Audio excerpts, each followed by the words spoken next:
Hace años atrás conocí a un hermano que del interior vino a estudiar a la capital donde vivíamos y llegó solo, como siempre, como siendo jovencito, estudiante, 20 años por ahí.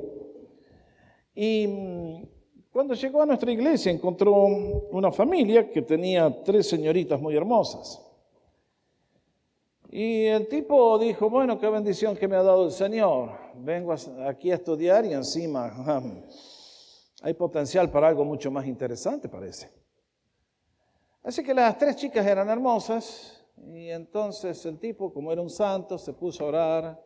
Señor, ¿cuál de las 3 debería ser mi esposa? Y claro, oraba y el Señor no respondía. Entonces un día, después de haber averiguado algunos hábitos de la familia, le enseñó un plan de acción. Sabía que a la familia le gustaba tomar el té a la inglesa a las 6 de la tarde en punto. Y entonces un día le dijo al Señor en oración, bueno, Señor, si esta es tu voluntad, yo voy a ir a visitarlos, si me invitan a tomar té, y la chica que me sirva media taza será señal tuya de que ella será mi esposa. Muy bien. Así fue. Sin aviso previo, como en nuestros países. 6 menos 10 de la tarde, toc, toc, toc, tocó ahí la puerta. ¡Oh, hermano! ¿Qué tal? ¿Cómo le va? Venga, pase, acompáñenos. Justamente estábamos por tomar un tecito. ¿Quiere acompañarnos? Ay, no quisiera molestarles de ninguna manera. Ustedes saben cómo somos los hispanos. Pero ya que está, acepto gustoso, sí, cómo no, sí, claro. Entonces se sientan a la mesa y la chica mayor toma la tetera y le dice, ¿quieres que te sirva un tecito? Sí, por favor, gracias. Y la chica toma y vierte el té hasta el tope. Comenzó el ceremonial del té, vació la taza. La segunda de las chicas le dice, ¿quieres que te sirva otra tacita de té? Sirve hasta el tope. Y entonces sigue la charla y ahora la tercera chica le dice, ¿quieres que te sirva una tacita de té? Bueno, sirve hasta la mitad. Entonces este tipo dijo, bueno, esa es la señal clara de que es ella la que Dios quiere que yo me case. Así que el tipo la empezó a invitar, salieron, noviaron, se casaron, fueron muy felices. Y como 10 años más tarde que estaban casados, salió el tema de, ¿cómo fue que me elegiste a mí? Le dijo la esposa. Y entonces este genio le contó cómo en oración le había pedido al Señor que iban a tomar el té y la que le sirviera media taza, esa era su esposa. Y entonces le contó que la hermana, y le dijo, y bueno, ¿y vos me serviste la media taza? Y la esposa mirando le dice, pero pedazo de tonto, te serví media taza porque se había acabado la tetera, lo que había en la tetera.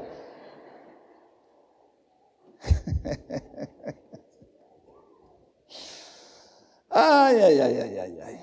Hay historias de terror dentro del pueblo de Dios cuando se trata del tema de conociendo la voluntad del Señor. El Señor nos enseñó en el Padre Nuestro que teníamos que orar, hágase como se hace en el cielo, ¿no es así? ¿Se acuerdan? Donde se hace la voluntad de Dios es el cielo y donde se hace nuestra voluntad es el infierno. Por eso cuando el Señor Jesús nos vino a redimir, nos enseñó que dentro de las cosas que ustedes y yo tenemos que orar y pedir que se cumplan en mi vida y en todas partes es que se haga la voluntad del Señor. El día que ustedes y yo estemos en la presencia del Señor vamos a ver lo que es hacerse la voluntad de Dios en forma plena y seremos inmensamente felices. Pero en este mundo donde estamos, Dios ha venido a buscar y a salvar lo que se había perdido para restaurarnos los años que el pecado nos comió. Y nos quiere llevar a que conozcamos su voluntad para que vivamos vidas productivas y gozosas. Hacer la voluntad de Dios trae gozo y felicidad. Estar fuera del camino de Dios es amargura, tristeza y problemas continuos. Ahora, El asunto es que conocer la voluntad de Dios muchas veces es complicado. Dios nos ha declarado ciertas cosas en su palabra que ustedes y yo tenemos que llevar a la mente, al corazón y vivirlas, y vamos a vivir vidas felices. Pero ustedes se dan cuenta, hay muchas cosas que el Señor no nos ha revelado, y sin embargo Él está interesado en tu vida y en la mía. Qué lindo sería que pudiéramos volver a estos tiempos del Antiguo Testamento, ¿no? Imagínese el día que usted va a comprar un automóvil, llega al dealership y una nube se da vuelta y se para y le dice, ahí está, comprate ese, es el auto que tengo para vos. Pero Dios no hace esas cosas, ni tampoco está escrito en la Biblia, Juanita Pérez tiene que casarse con Josecito Rodríguez. Esas cosas las tenemos que discernir y ustedes y yo. Y entonces puede dar lugar a tragedias como la del tecito, o puede traer a bendiciones muy grandes que el Señor quiere traer a nuestra vida. Por eso, mi propósito en esta mañana es hablarles un poquitito del cristiano y la voluntad de Dios. Porque si usted hace la voluntad de Dios será feliz, y si hace la suya, bueno, mejor cambiemos de tema. Y quise partir de esta historia tan extraña que muchos de ustedes han escuchado por primera vez ahora que la leo, la historia de Balaam. Quiero decirle desde ya que si usted piensa que los burros no pueden hablar, quiero decirle que se quede tranquilo. Un día prediqué este sermón en otra iglesia y al final del culto viene una hermana y me dice, pastor, yo todos los días hace 33 años vivo hablando con un burro, así que, ¿qué tiene esto de milagro? ¿Estamos de acuerdo?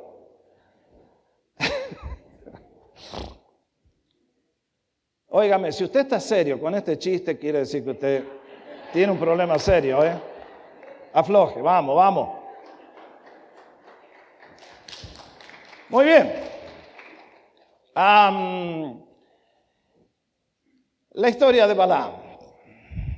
Ustedes y yo, cuando llegamos al relato, siempre encontramos que el escritor nos quiere ubicar en el momento histórico y en el lugar geográfico. Por eso, en todos mis sermones siempre tengo que comenzar en el mismo punto, porque es en el punto donde comienzan los escritores bíblicos, diciéndonos cuál era la escena. ¿Y cuál era la escena? Bueno, cuando ustedes y yo miramos el libro de los Números, encontramos al pueblo de Israel que ha salido de Egipto y viene en marcha hacia la tierra prometida. Y se detuvieron en el desierto por 40 años por causa de la incredulidad, pero ahora si miran, allí lamentablemente, hoy no tengo el señalador, aquí del lado de la derecha, donde está el Mar Muerto, el lago de Galilea, entre medio está el Jordán, aquí había territorios habitados por edomitas, moabitas, amonitas, etcétera, etcétera. Ahora, el plan de Israel no era conquistar esas tierras de los edomitas, moabitas, amonitas, porque eran parientes lejanos. Dios no tenía el propósito de destruir esos pueblos. Dios quería solamente que crucen el Jordán, vayan para el otro lado, y ahí sí van a tener que ejecutar juicios porque los pueblos que habitaban allí eran brujos de primer nivel y Dios traía un castigo severísimo. Ahora, el rey de Moab, ustedes escucharon el relato, cuando vio que se le venía encima este pueblo gigantesco, pensó, me sacan del territorio, me expulsan, me matan, nos matan a todos, va a ser la masacre de Moab. Y entonces encontramos dos características de lo que está pasando. Primero, un pueblo amenazado. Y segundo, un rey astuto. Porque cuando el rey de Moab hizo la evaluación, desde el punto de vista militar, Moab no tenía una chance. Y era un pueblito chiquitito contra un ejército de 2 millones de personas, mínimo que se le venía encima, y supo ciertísimamente que si iban a la batalla, perdían. Pero este hombre evidentemente tenía un conocimiento que no todos poseen, y sabía que el mundo material es el resultado del mundo invisible espiritual. Y que lo que no se puede lograr con las fuerzas físicas, se puede lograr en el mundo del espíritu.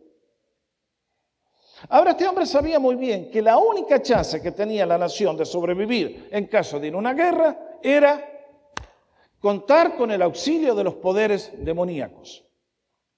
Y evidentemente las noticias, como siempre, corren de un lugar al otro, recorren miles de kilómetros, y en este caso, Balac sabe que acá a más de 1000 kilómetros de distancia, en la tierra de Irak, junto al río Éufrates, hay un brujo conocido que cuando tira sus encantos nadie puede resistir.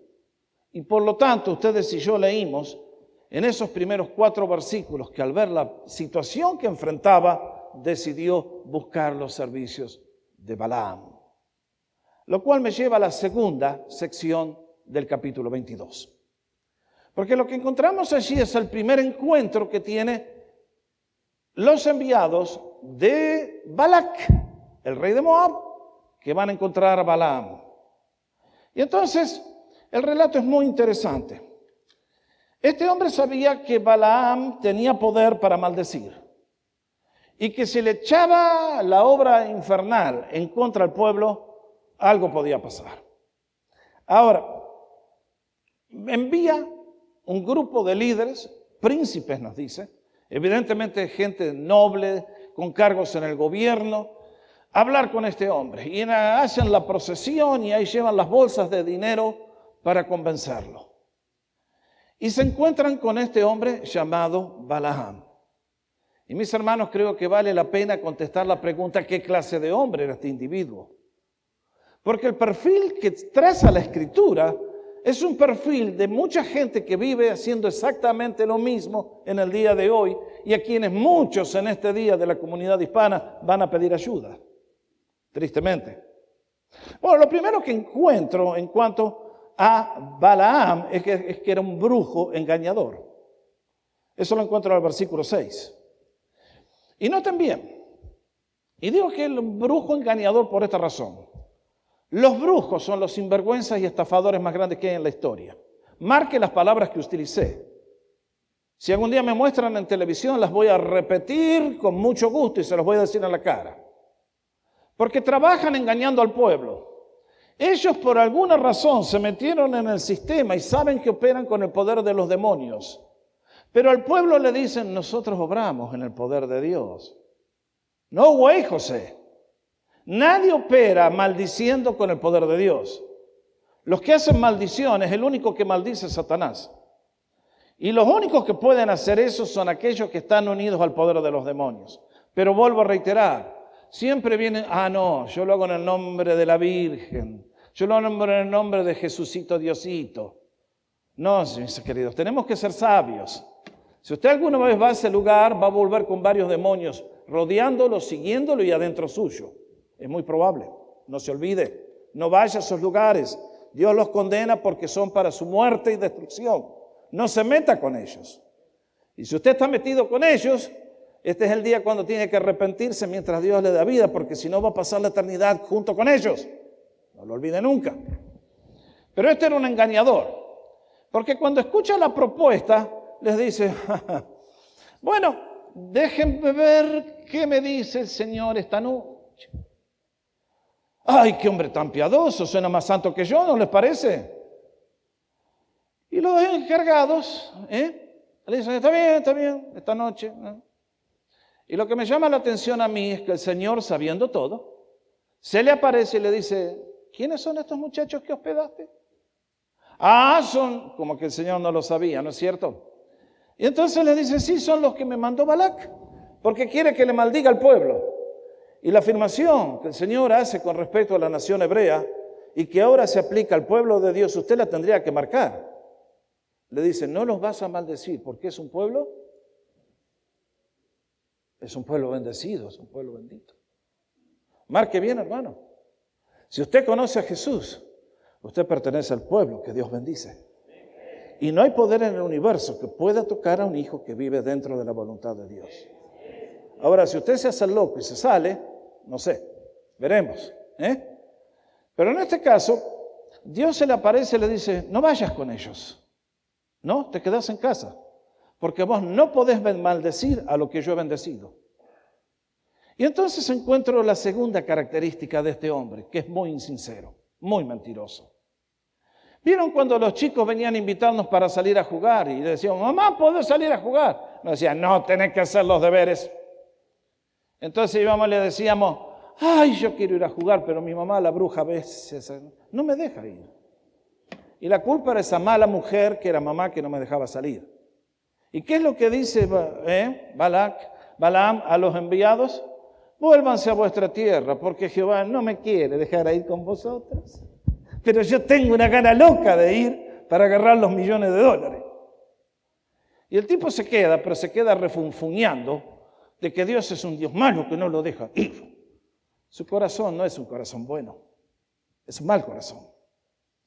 Y entonces juntos leímos el segundo encuentro. Porque vuelven los mensajeros a Balac con las manos vacías y entonces Balac dice, bueno, intentemos si los miembros del Congreso americano no fueron suficientes, vamos a enviarle a Hillary, no sé, qué sé yo, algo por ahí. Le mandan el top, con más plata y le dicen, acá venimos de vuelta, mirá que te estamos esperando. Y qué hombre piadoso este hombre, dice, ay no, dice, por más que me regalara el palacio entero lleno de oro, yo no puedo ir, porque estoy comprometido con mi Dios. Hipócrita. Pero por las dudas, déjenme ver qué hace el Señor esta noche, a ver si me revela algo. Quédense conmigo una nochecita más. En una de esas el Señor me dice algo distinto. Y ustedes y yo leímos, como el Señor viene al encuentro y le dice, ¿quiénes son esos, che? Y otra vez la historia dice, anda. Pero no vas a decir nada malo, ¿eh? Y entonces, Balaam se tragó el anzuelo. No supo escuchar la voz del Señor, lo que le estaba diciendo. Y al día siguiente, ustedes y yo leímos lo que pasa. Sube al burro, van 2 de sus criados, y nos dice que Dios se encendió en ira contra Balaam, viendo lo que iba. Y la pregunta que muchos me hacen es, ¿por qué si Dios le dijo que fuera, por qué después se enojó? Porque Dios muchas veces siente como tú sientes. ¿Cuántas veces como padre tus hijos te piden cosas que tú no les quieres dar?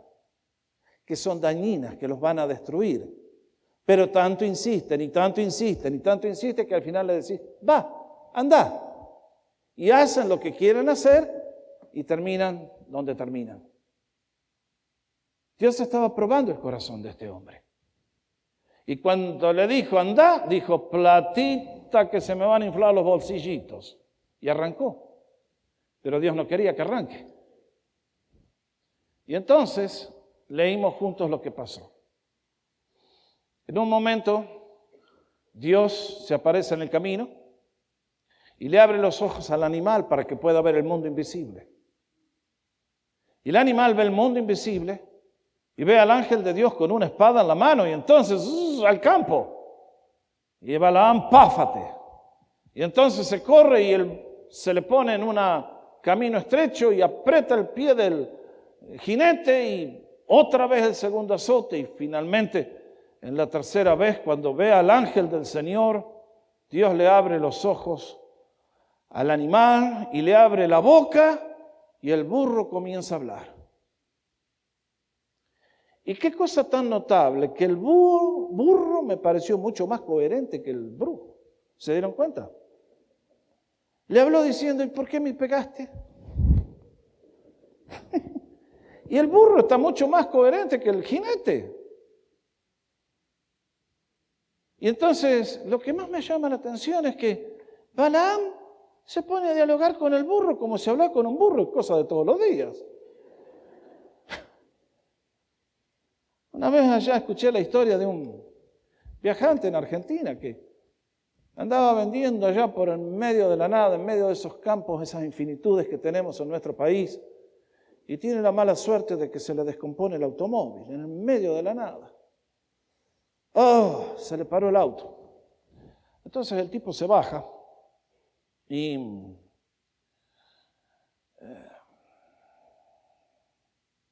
levanta la parte de adelante.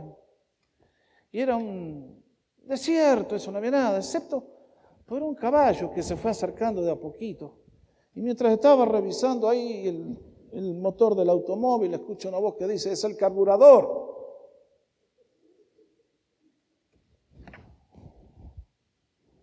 El tipo miró alrededor, no había nada. Qué raro, me parece escuchar una voz. Siguió trabajando y es el carburador. Y luego que estaba ahí era el caballo ese, raro, ¿no? Y por tercera vez escucha que ahora sí ya. Le dije 3 veces ya que era el carburador. Y entonces cuando se dio cuenta que era el caballo que hablaba, ¡ay! Se pegó un susto. Salió corriendo y llegó con los suspiros al primer pueblo que encontró. Dice, ¿dónde hay un psiquiatra? ¿Dónde hay un psiquiatra? Y fue a buscar un psiquiatra y encuentra un psiquiatra y entra el médico todo agitado. Doctor, me estoy volviendo loco. Cálmese, ¿qué le pasa? A ver, cuénteme su historia. Le dice, no, dice, usted no va a creer lo que me pasó. Dice, se me rompió el auto, estoy en el campo, hay un caballo y me dice, es el carburador. Me dice, me estoy volviendo loco. Dice, y el médico lo mira y dice, dígame, el caballo ese era un caballo negro que tiene 3 manchas al costado. Sí, dice, ese era. Ah, dice, no le hubiera hecho caso, ese no sabe nada de mecánica.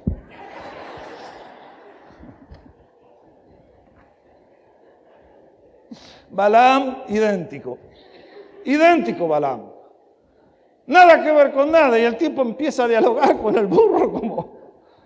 Y entonces Dios que interviene y le dice, mira, el burro resultó ser mucho más coherente con vos. Da gracias que... Y entonces seguimos preguntándonos qué clase de persona era Balaam. Y tenemos que decir, un amante del dinero. Uno ve que el hombre lo que lo impulsa no es la obediencia a Dios, es el amor al dinero. Y cuando la historia termina en el Nuevo Testamento, el libro de Judas nos advierte de que en el día de hoy sería exactamente igual, donde estaríamos las iglesias asediadas por centenares y miles de falsos profetas, que lo único que les interesa es llenarse los bolsillos a cuesta del pueblo de Dios. Y entonces en el libro de Judas, antes de Apocalipsis, nos advierte, ay de ellos, porque han seguido el camino de Caín y se lanzaron por lucro en el error de Balaam. Si a Balaam le interesaba el dinero. Y ahora que Dios se ha manifestado, Dios le dice palabras que hay que marcarlas muy bien. Porque en la próxima vemos que Dios reprende a este brujo y le dice, tu corazón no es recto, tu corazón es perverso delante mío. Por eso salí a cortarte el camino, no te diste cuenta de lo que estaba haciendo. Y Dios le cierra las puertas y dice, seguimos con las transparencias. Y el ángel de Jehová le dijo, ¿por qué has azotado tu asna estas 3 veces? He aquí yo he salido para resistirte, porque tu camino es perverso delante de mí. Vaya palabra. En el día de hoy, cuando todos queremos escuchar que todos somos angelitos y todos somos buenas personas, muchas veces el Señor viene a nuestro encuentro y nos dice, tu camino es perverso delante de mí. Qué palabras fuertes, pero qué realidad tremendo. Ahora, Balaam obedece y finalmente sigue el camino de acuerdo a las instrucciones de Dios. Pero parece que no aprendió nunca la lección, porque el relato que leímos se cierra con Balac llegando a ver al rey de Moab, van juntos a la cumbre del monte allí y ven el pueblo y el relato se corta, pero ustedes lo pueden leer en casa. Balaam, bajo la obra del Espíritu Santo, profetizó 4 veces sobre Israel bendiciéndole. Pero a pesar de semejante manifestación del poder de Dios sobre la vida de este brujo terminó muy mal. ¿Y dónde lo leemos? Próxima transparencia. Cuando la nación sigue avanzando, llegan finalmente a conquistar un territorio y leemos que en la tierra de Madián mataron también entre los muertos de ellos a los reyes de Madián, Evi, Requem, Sur y 5 reyes de Madián. Y entre ellos, ¿a quién liquidaron también? También a Balaam, hijo de Beor, mataron a espada. ¡Qué tremendo! Balaam tuvo la gran oportunidad de conocer a Dios. Escuchó su voz, su presencia, vio un milagro y sin embargo se perdió.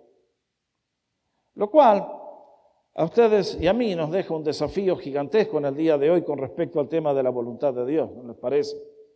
Por lo tanto, en los próximos minutos que me quedan, quiero darles 5 consejos de cómo usted y yo debemos aprender a discernir la voluntad de Dios. Porque vuelvo a reiterarle, si estamos fuera de la voluntad de Dios vamos a terminar como Balaam. Estar en el centro de la voluntad de Dios trae vida y vida en abundancia. Lo primero que encuentro en mi Biblia con respecto al tema de la voluntad de Dios es que es nuestra obligación para los hijos de Dios conocer su voluntad. ¿Qué nos enseñaba el apóstol Pablo en Efesios capítulo 5? Miren pues con diligencia cómo avanzan, cómo andan, cómo progresan.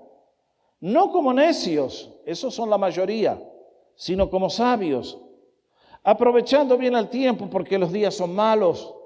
Por tanto, no sean insensatos, sino entendidos de cuál sea la voluntad del Señor.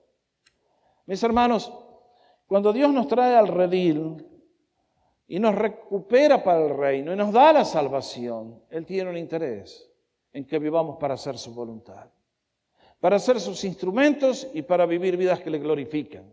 Y al hacerlo, nosotros tenemos el beneficio más grande.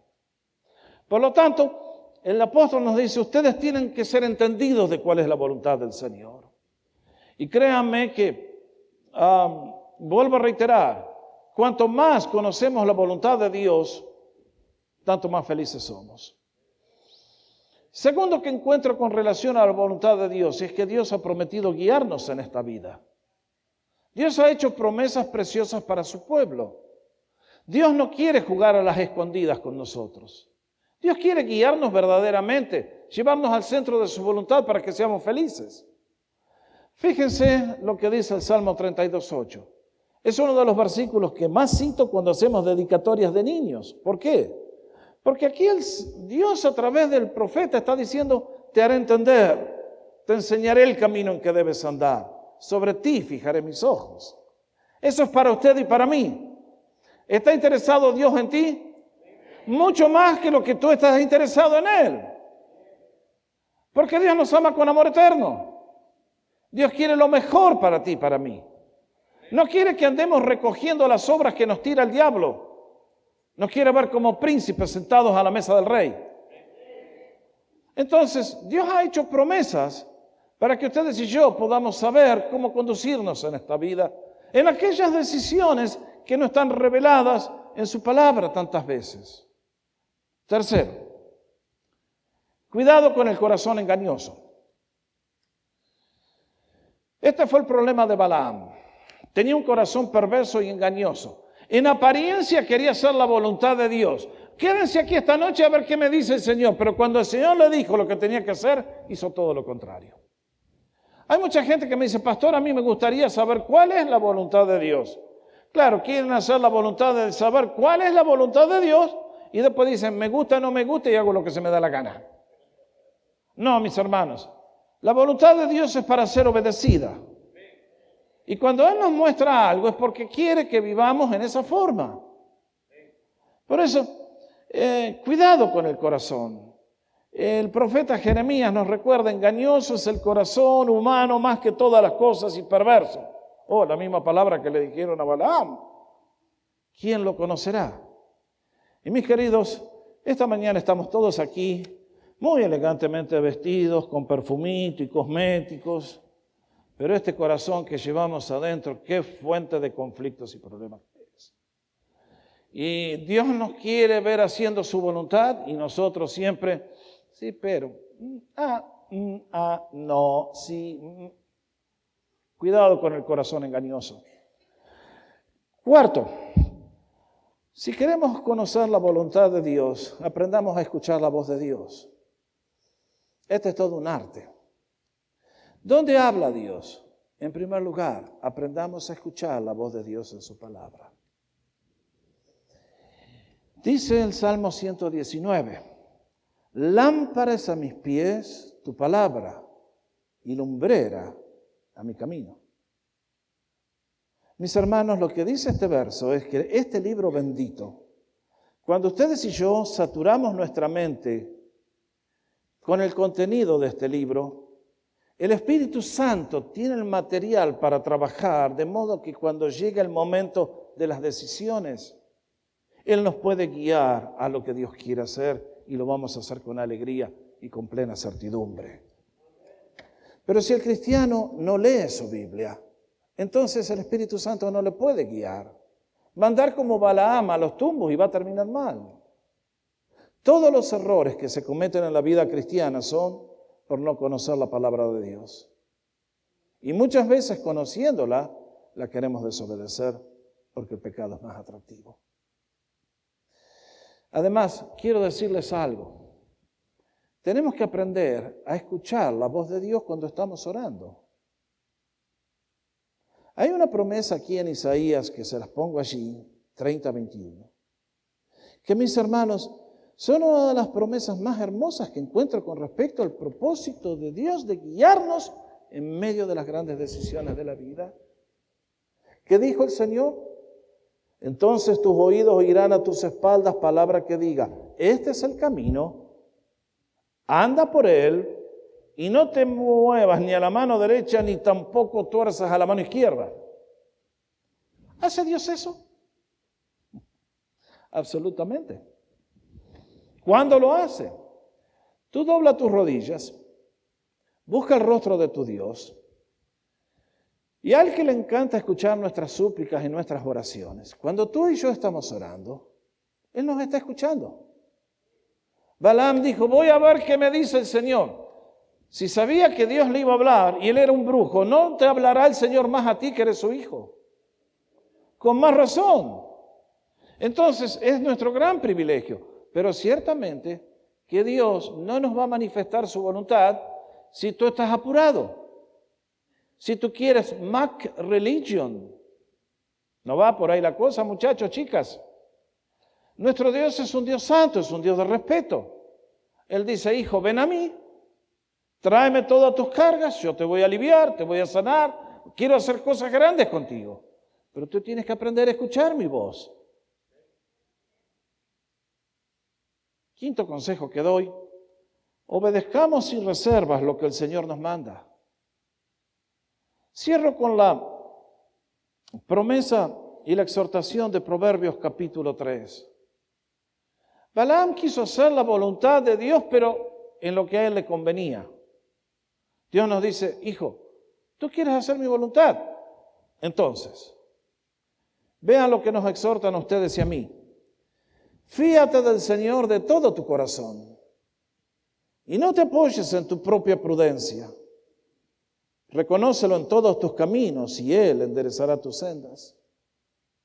Bueno, miren hermanos, acá hay un versículo que tiene dos partes. Si nosotros nos fiamos del Señor con todo nuestro corazón, ¿qué dice? Que Él va a hacer algo. Pero el gran problema nuestro es que escuchamos de Dios y nos parece tan disparatado como creer que un burro hable. Ahí está el problema. Nosotros juzgamos a Dios desde nuestra perspectiva limitada. Eso no lo podemos hacer. Él trasciende el universo, es más grande que todo, Él puede hacer lo que quiere. Yo leo mi Biblia y continuamente son milagros inexplicables para ustedes y para mí, irreproducibles. Ustedes y yo no podemos hacer lo que Él hace. Pero entonces, cuando Él nos llama a conocerle y a buscarle y a vivir de acuerdo a lo que Él nos enseña, ustedes y yo tenemos que entrar en un nuevo mundo. Tantas veces les dije, el mundo invisible es más real que este púlpito que toco en este momento. Pero ustedes y yo tenemos que entrar en ese mundo. Balaam lo manejaba muy bien, pero para mal. Ustedes y yo hemos sido llamados a conocer a Jesús para bien, para bendición, para gozo, para llevar vida de abundancia a todos los que necesitan el toque de la mano y la misericordia del Señor. Por eso nos dice, fíate del Señor con todo tu corazón. No te apoyes en tus propios razonamientos, que son limitados porque son humanos y además están distorsionados porque el pecado ha hecho estragos en tu mente. Más bien, dice, reconócelo en todos tus caminos y Él enderezará tus pasos. Balaam no quiso reconocer al Señor. En lenguaje sí, pero en la práctica no. Tú sé sincero. Ve al Señor con todo tu corazón y dile, si eres un joven, por ejemplo, Señor, mi vida está por delante. Tengo años que me has dado para ser redimidos y hay demasiadas voces que llaman mi atención. Guíame tú a lo que quieres hacer conmigo y créeme que el Señor va a exceder con creces lo que tú estás pidiendo. Y nos dice, reconócelo en todos tus caminos y Él enderezará tus sendas. ¿Qué quiere decir? Que te va a guiar, que te va a abrir camino donde por tantas veces es imposible. Está Dios interesado en bendecirnos, en guiarnos, absolutamente. Pero lamentablemente nosotros tantas veces, al igual que Balaam, estamos distorsionados, estamos perdidos. Balaam quería de Dios la bendición, pero en realidad lo que quería era tener el bolsillo lleno. Qué notable, que cuando tú y yo le damos la vida a Dios y lo ponemos a Él primero y hacemos su voluntad, siempre las bendiciones materiales vienen por añadidura. Yo hasta ahora no conozco un solo cristiano que haya sido fiel a Dios y haya terminado más pobre que cuando le conoció. El Señor siempre levanta a su pueblo. Él salió justamente, vino para sacarnos de la miseria del pecado que genera las enfermedades y todos los horrores que conocemos, para traernos, ¿qué? Un anticipo del cielo. Por eso, ¿quiere Dios que hagamos su voluntad? Sí. ¿Quiere que oremos para que su voluntad se haga en la tierra? Deberíamos decir sí. ¿Quiero que la voluntad de Dios se haga en mi vida? Definitivamente. Porque cuando lo hacemos, lo que tenemos no es la experiencia de Balaam. Es todo lo contrario. Encontramos a un Dios de misericordia, de grandes propósitos, que en Cristo Jesús se manifestó para hacerte a mí y a mí, a ti y a mí, personas transformadas por su poder infinito. Por lo tanto, en este día, cuando Dios nos enseña de su voluntad, en las palabras de aquel niño que no sabía todavía mucho de Dios, pero que escuchó su voz que le llamaba y dijo, habla Señor, tu siervo oye. Te invito a que tú también, en esta hora te fíes del Señor, confíes en Él con todo tu corazón y que no te apoyes más en tu modo de pensar. Dale a Él el primer lugar, reconócelo en todo lo que hagas y Él se va a encargar de prosperar todo lo más precioso que quieres hacer en la vida. Eso implica todo, porque el Señor quiere ser Señor de todo y entonces todo tendrá la bendición de Él. Por lo tanto, el cristiano tiene un deseo y una pasión, es conocer la voluntad de Dios, obedecerle, haciéndola, cumpliéndola, y los resultados son siempre admirables. Nos ponemos de pie para orar.